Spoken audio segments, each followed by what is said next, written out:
Now, to the latest on the arrest of Sean Diddy Combs. This one has so many people talking. The disgraced music mogul facing federal racketeering, conspiracy, and sex trafficking charges. Both the prosecution and defense teams are set to discuss the next phase of action following the indictment as investigators work to determine potential co-conspirators. But how exactly did we get here? ABC's Morgan Norwood breaks it down.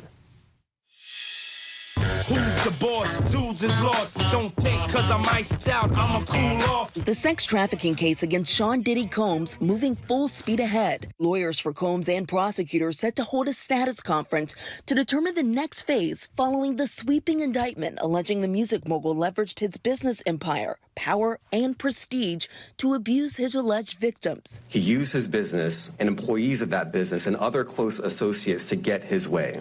Those individuals allegedly included high-ranking supervisors in the business, personal assistants, security staff, and household staff. As the disgraced rapper faces racketeering, conspiracy, sex trafficking, and transportation to engage in prostitution charges, investigators now working to determine who his alleged co-conspirators were and whether they too should be charged. 54-year-old Combs pleading not guilty to charges that he led a racketeering conspiracy that abused women. I'm going to fight like hell to get him released, and he should be released. The indictment alleged some of Combs' employees helped set off so-called freak-offs in which women were forced into sex acts with male prostitutes. He used the embarrassing and sensitive recordings he made of the freak-offs as collateral against the victims. Prosecutors said authorities seized records along with firearms, drugs, and more than 1,000 bottles of baby oil and lubricant during raids last March on Diddy's homes in Miami and Los Angeles. Something's controlling me. Combs has been under criminal investigation since his former partner and recording artist Cassie Ventura accused him in a November civil lawsuit of rape, repeated abuse, and even sex trafficking. At the center of the case, this 2016 video exclusively obtained by CNN showing a 2016 altercation caught on surveillance video of Combs grabbing and kicking Ventura. The lawsuit was settled with no admission of wrongdoing, Combs issuing an apology video back in May. I hit rock bottom, but I make no excuses.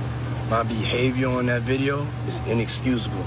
Since then, the rapper the subject of multiple civil lawsuits, allegations which he has denied. Swimming in women with their own condominiums, 5+5s who drive millenniums. Combs has reportedly amassed a $1 billion fortune after he shot to fame in the 1990s with hits like It's All About the Benjamins, launching the label Bad Boy Records, and the successful careers of Mary J. Blige, Usher, and Notorious B.I.G. Later expanding his brand into fashion, fragrances, and alcohol. That business empire now in jeopardy. Sean Combs also faces a forfeiture in this criminal case, where the government says that anything involving this criminal enterprise could be forfeited to the U.S. government. Our thanks to Morgan Norwood for breaking down how we got here. And it has been a staggering fall from grace for music mogul Sean Diddy Combs. But what can we expect moving forward? I want to bring in legal affairs journalist Megan Cuniff for more on this. Megan, I appreciate you being here because there is no one else, truly, who I'd rather talk to about this. The Washington Post calls you arguably the most influential legal journalist working today. You've got your finger on the pulse, your nose all up in it, Megan. Diddy is currently being held without bond after his appeal was denied by a judge Wednesday. How significant is this to keep someone this high profile behind bars? You know, I think in federal court and for these charges, they would say it's routine. But in the public realm, this is very significant, just from who we associate Diddy being and everything we've seen him do over the decades. Like you said, this is quite the downfall to go from. I mean, we saw the mansions back in March that were raided by the feds. So to go from living in those mansions to being in a jail cell right now, I think it really underscores the magnitude of what he's facing and the weight of the federal government. You're absolutely right. And I mean, he had his mansions in Florida and California raided at the same time. And so much of this has played out publicly, starting back with that civil lawsuit from Cassie and then more lawsuits and denial of the claims, but then settling very quickly with Cassie, denial of other claims. And it's been this slow drip until this point. You have covered celebrity cases before, most famously Tory Lanez assault trial in 2022. That went viral on X, formerly known as Twitter.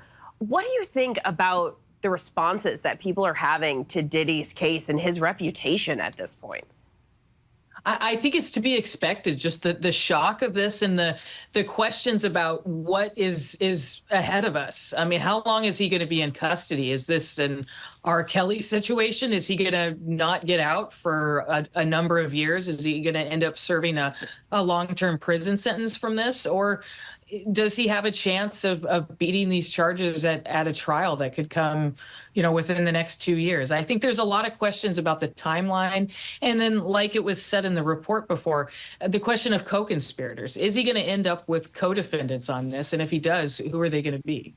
Well, and that point exactly, Megan, is what has so much of of people talking and speculating who else could be involved when the influence that Sean Diddy Combs has had in the music industry for decades. I mean, is it even possible to say how big this could get?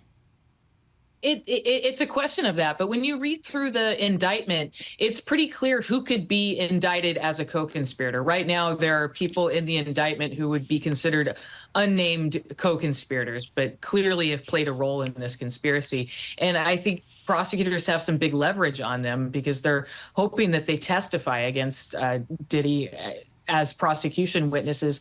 But if they're co-defendants, there's a little bit more leverage there to work out some kind of cooperation deal to ensure their testimony. Or perhaps there's bigger fish in the pond that they want to go after, but there's just a lot of questions that remain to be seen about whether there's a superseding indictment and whether it includes co-defendants. But there's also strategic reasons for the prosecutors to want him to have co-defendants, because right now he hasn't waived his right to a speedy trial, which would force prosecutors to take up the trial pretty quick, which they actually might not be ready to do. But if they supersede him and have co-defendants with him, it makes it a lot easier to pursue a trial continuance without him waiving his speedy trial right.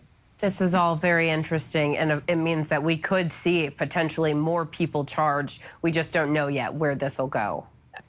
Exactly. Megan, thank you so much for being here with us this morning. We really appreciate you. Legal Affairs journalist Megan Cuniff.